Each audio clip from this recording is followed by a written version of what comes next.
আসসালামু আলাইকুম।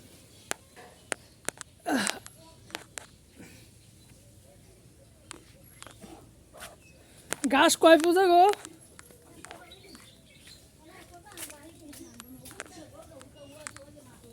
তো ফুক ফুক ফুক তার ঘরে পানি গো।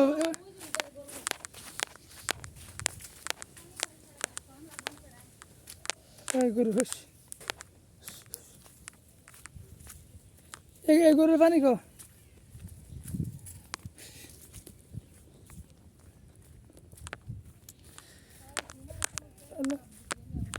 আসসালামু আলাইকুম। আমি যাচ্ছি ঘাস আনতে। প্রচণ্ড রোদ।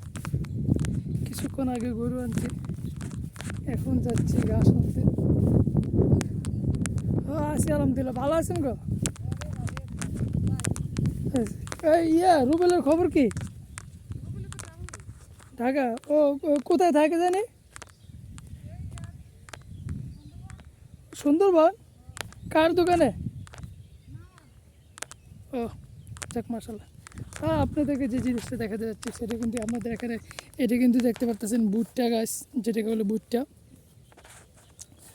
আর এদিকেও কিন্তু ভুট্টা ধরে গেছে অলরেডি। ওদিকে এই গাছটাতে কিন্তু ভুট্টা অলরেডি ধরে গেছে। আর এটি হলো ঘাস ক্ষেত, ঘাস অথবা ধানও বলা যেতে পারে। যাই হোক, এখন যাচ্ছি। ঘাস আছে এক পোজা, এই ঘাসগুলো নিয়ে আসতে হবে গরুর জন্য। ও না গো, আচ্ছা আচ্ছা, দেখছি তো। এই ঘাসগুলো কিন্তু নিতে হবে আমার।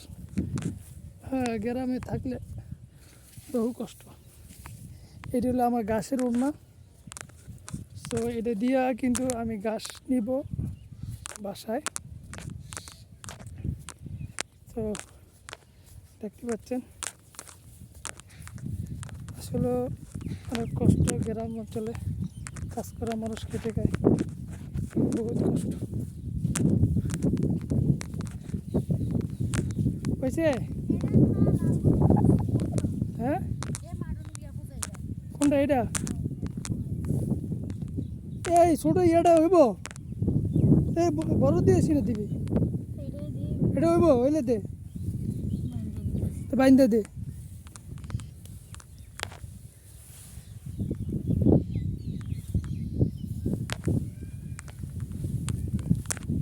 এটা কি সব ঘাস ক্ষেত? কি এর কাউন?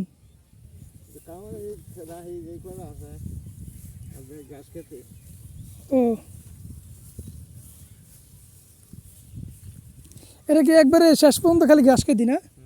তো তো মাসাল ভালো হয়েছে। এটা কাউ খেত বই? ও, তো তো মেলা ঘাস খেত। আচ্ছা, এটা চলে যারা